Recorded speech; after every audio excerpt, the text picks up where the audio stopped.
football in particular and sport in general is a great outlet for mental health. I think not only the physical well-being but mental well-being as well.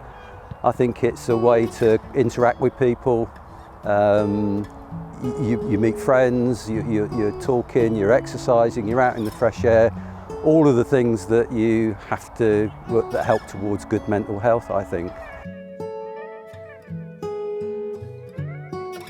From a personal experience, I went through a very traumatic loss when I was 41 years old, and I was I had 2 children to bring up.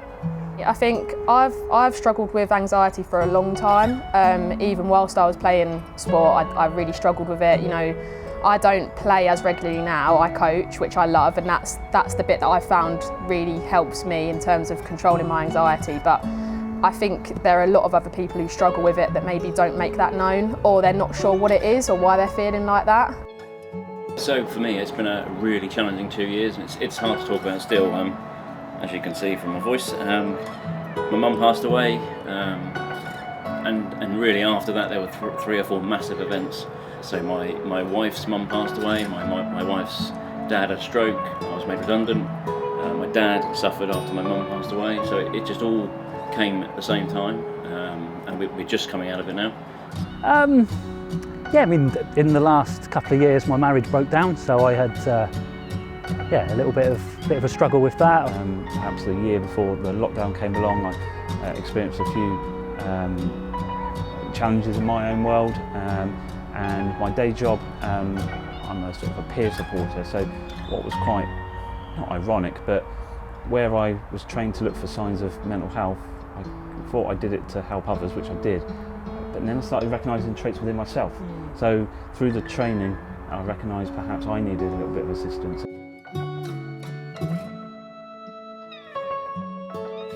I would say I'm still building. I think one of the things that I was a bit naive about is being fixed quick. And counselling for me is really kind of educating me around it's not a break to the arm that will get fixed in 3-4 weeks' time. It could do, but it also could be a long journey. And once I kind of realised that, it got better for me realising that it will take time. So obviously I still struggle with mental health to this day. There was a point where I had severe depression, severe anxiety, alopecia, and I really couldn't cope.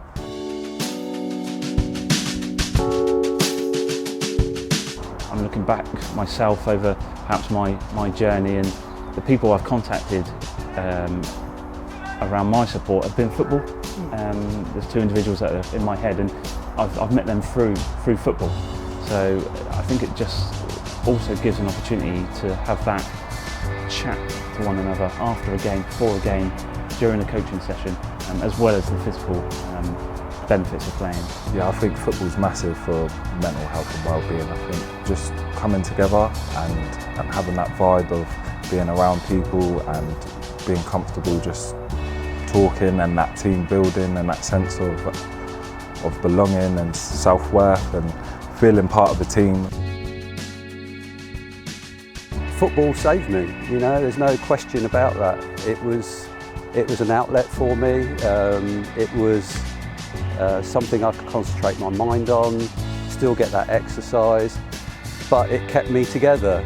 And football, no hesitation in saying football saved me and saved my children. So it's a very important element to me, and I've immediately recognised the mental health benefits of being involved in clubs, in teams, in sports. I was a referee, so you think referees are sort of a lone warrior, if you like, out there, but getting back out refereeing again for me was the most important thing.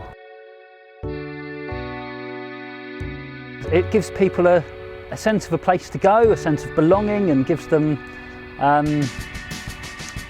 just a bit of an identity. For me, going along to the football every week and talking to children and adults who have massive issues in their lives, and then for me to be in a position that I'm really struggling, but then to have that outlet to be able to talk to the football family was for me was really, really important.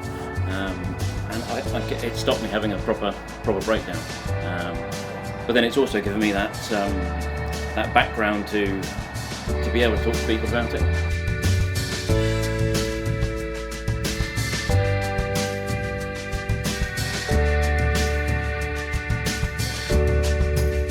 So like my role's predominantly around getting males playing football again, and so like a lot of my work at the moment revolves around like you sort of like over 35 males, which are obviously more at risk of suicide and that sort of stuff.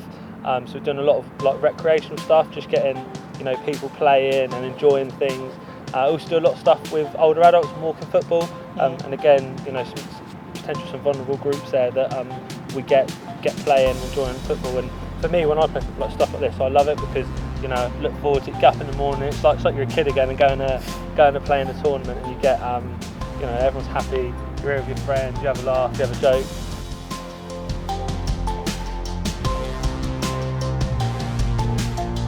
I think like the main thing is communicating with others, and just talking and knowing that people actually listen to you. And one of my coping mechanisms is exercise. Really, is just getting involved in any sports, even walking, cycling, and just trying to stay positive and live in a positive way, and just going about day to day in a positive manner. And there was a time where I was very negative and I almost felt like I was in a hole. It's basically, sometimes you get those days where you go back in that hole, but it's always remembering you've got those tools such as exercise and music and just communicating with friends, family, that will get you back out of that hole and get you back on that positive mind state, really. It's really important for me, especially with, we're working from home a lot more, there's a lot less routine and structure to what's going on, making sure I set times during the day or during the week that I'm going to go to the gym, or I've got football training is really important for me. I think when I've had a period of time where I haven't done that and I haven't kept to my routine, that's when I tend to struggle and I tend to feel not so good about myself and don't want to go out and see people as much. But when you've got that routine, especially when physical activity is involved in it, it really helps. I think during like challenging times, it's just finding what helps the individual best. Like for myself, it was just knowing that I had someone to communicate with, and knowing that even just someone just sending me a text, and just speaking is huge, and just communicating and knowing that it's okay to ask for help, and there is help out there. There's people that want to help and people that want to make a better community and a better place for us all to live. So I would say like number one is communication, and not being afraid and taking that risk.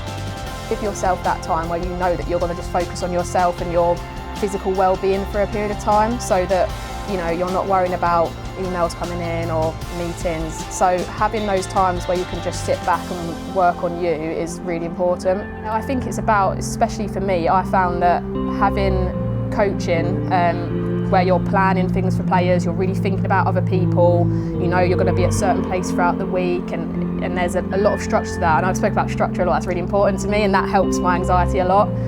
So that works for me, but it might not work for other people. For other people it might be they have to be playing all the time and they have to be involved in that. So I think it's about finding what fits for you and using that as a coping mechanism, I suppose.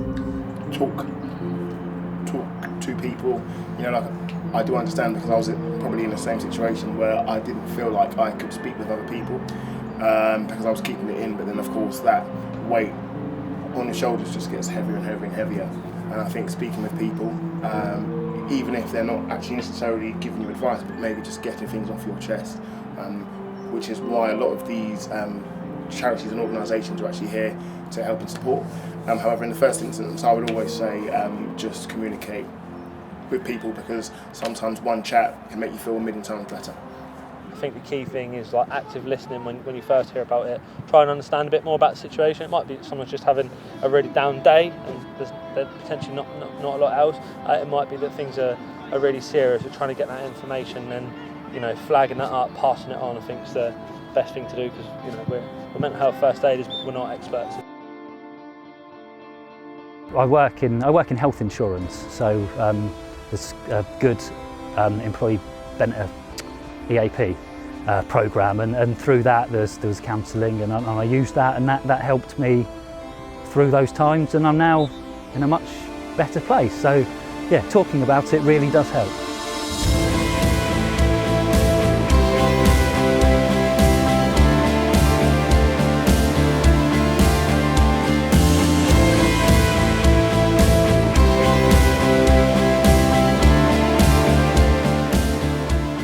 Within myself now, I feel a lot happier. I lead quite a positive life, and just I always try and maintain positive, and those thoughts in my head are now positive. I think mental health awareness is something that's really growing. So before it was a big taboo subject, and I think it's brilliant that it's no longer that taboo, and it's something that there's people out there to help and support.